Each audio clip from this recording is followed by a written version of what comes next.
Well, hello there, squirrels. Not matching at all, but I wasn't on live today either. But it's a little bit chilly in here. Should turn my air up. Anyway, let's go ahead and read 450 from Paddington, or What Mrs. McGillicuddy Saw. We're on chapter 18. If I can get a whole chapter read again. Please, Lord, don't let me be sleepy. Chapter 18, Part 1. Craddock was escorted by the boys through the back door into the house.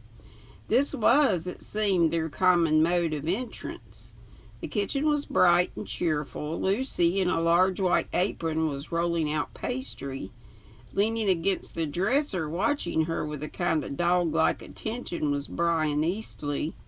With one hand he tugged at his large, fair mustache. "Hello, Dad," said Alexander kindly. You out here again?"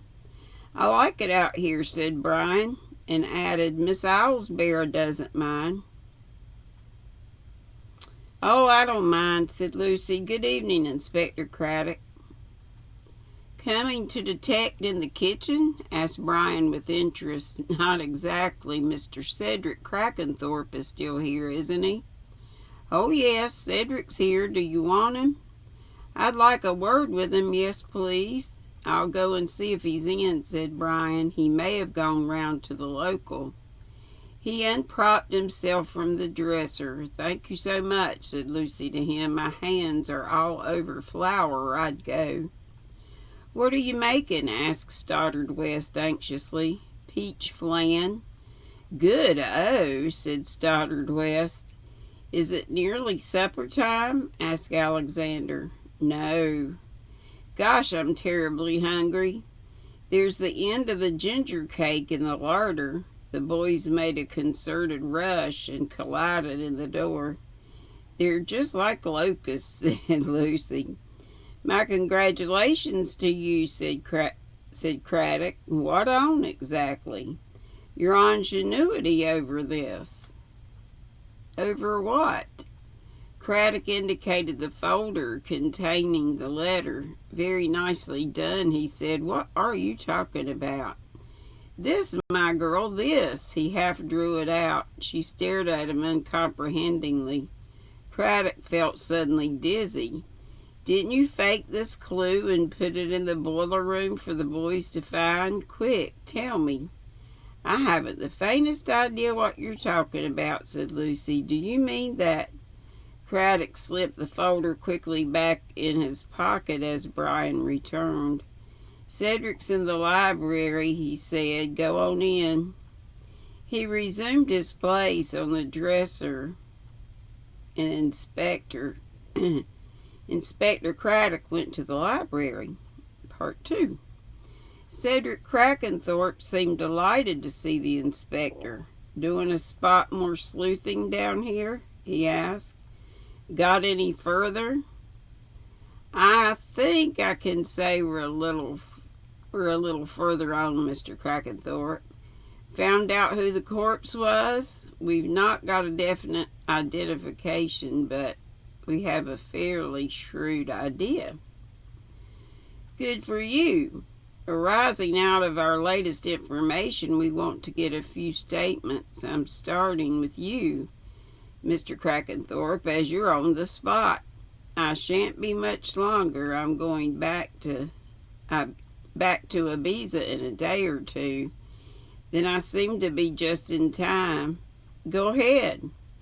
"I should like a detailed account, please, of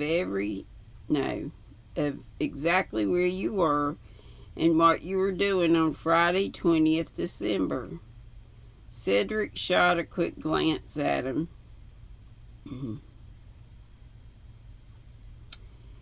Then he leaned back, yawned, assumed an air of great nonchalance, and appeared to be lost in the effort of remembrance. "Well, as I've already told you, I was in Ibiza.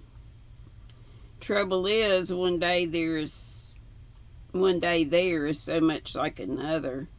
Painting in the morning, siesta from 3 p.m. to 5. Perhaps a spot of sketching if the lights are suitable. Then an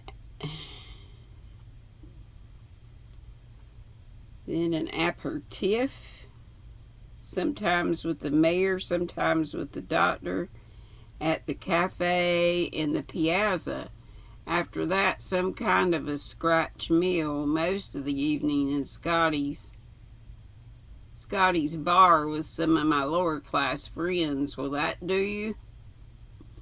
I'd rather have the truth, Mr. Crackenthorpe. Cedric sat up.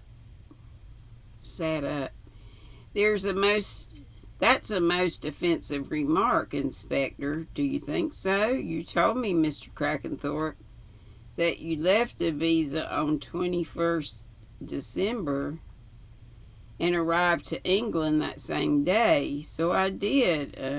Emma Crackenthorpe came through the adjoining door from the small morning room. She looked inquiringly from Cedric to the inspector. Look here, Em.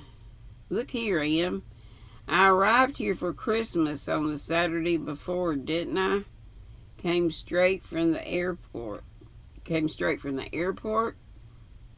Yes, said Emma wonderingly. You got here about lunchtime. There you are, said Cedric to the inspector. You must think us very foolish, Mr. Crackenthorpe, said Craddock pleasantly. We can check on these things, you know. I think... Ooh. I'm going to... I think if you'll show me your passport... He paused expectantly. Can't find the damn thing, said Cedric. Was looking for it this morning. Wanted to send it to Cook's. I think you could find it, Mr. Crackenthorpe, but it's not really necessary. The records show that you actually entered this country on the evening of 19th December. Perhaps you will now account to me for your movements between that time until lunchtime on 21st December when you arrived here. Cedric looked very cross indeed. That's the hell of life nowadays, he said angrily. All this red tape and form filling, that's what comes of a bureaucratic state. Can't go where you like and do as you please anymore.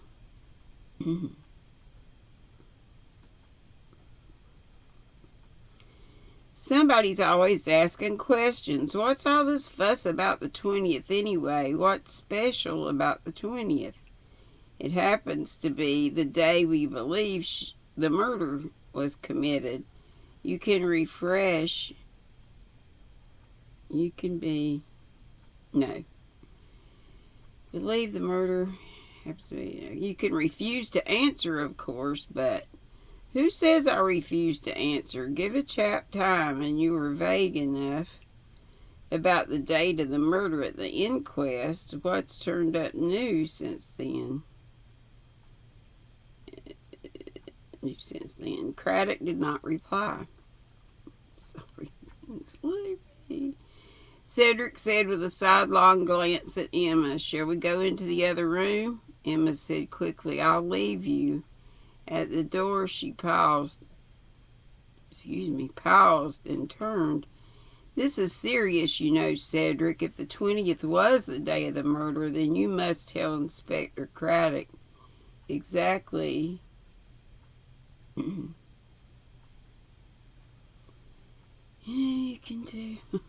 What's my place again? Then you must tell Inspector Craddock exactly what you were doing.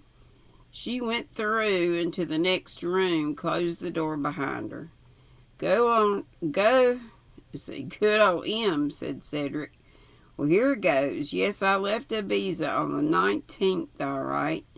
Planned to break the journey in Paris and spend a couple of days routing up some old friends on the left bank, but as a matter of fact,